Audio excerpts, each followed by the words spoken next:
The Iranian presidential election will be a real test for President Rouhani, the man who brought the country into a landmark nuclear deal and reintegrated it with the global economy.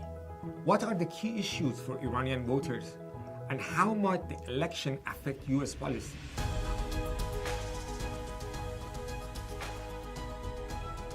The economy will certainly be a major concern. Rouhani came to power in 2013, promising a nuclear agreement that would end sanctions and pull Iran out of its deep recession. But the deal only resulted in further disappointment and resentment. The robust economic growth of 2016 was confined primarily to the oil industry, and unemployment has continued to rise, topping 12%. Meanwhile, none of the presidential candidates have the muscle or the willingness to tackle the deep-rooted structural problems that stifle growth and deter foreign businesses, such as corruption, cronyism. As a result, Iran's economic performance is likely to remain disappointing, particularly in comparison to that of neighbors Turkey and Saudi Arabia. No doubt, Rouhani's opponents will hold him accountable for this lackluster economy and the failed promise of a broad economic revival.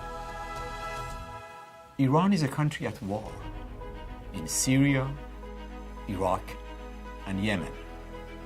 Yet hardly a word spoken by the candidates about the country's regional and military policies. Whoever is elected president will not have any authority over the IRGC Quds Force and its legion of Shia militias involved in these regional conflicts. Nor will he control the IRGC-led ballistic missile program.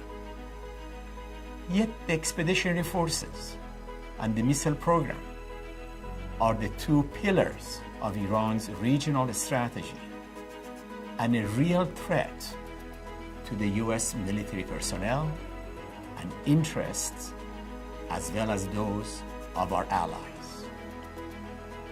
The supreme leader and revolutionary institutions, not the president and elected organs, set regional and military policies.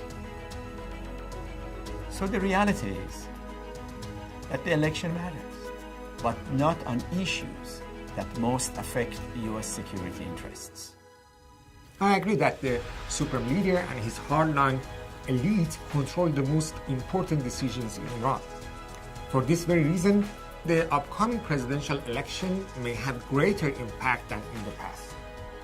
After 3 decades in the office, Ayatollah Khamenei is in poor health, and his passing would afford the new president open ground to affect the succession process. As we head into the election, it appears that Rouhani's re-election is safe. There is some evidence that Rouhani, and not the hardliners, is Khamenei's favorite. Nor have hardliners seemingly benefited from a backlash into the election of President Donald Trump and his Iran policies. The presidential election is important to Iran, but true transformation remains in the hands of the supreme leader, and whoever succeeds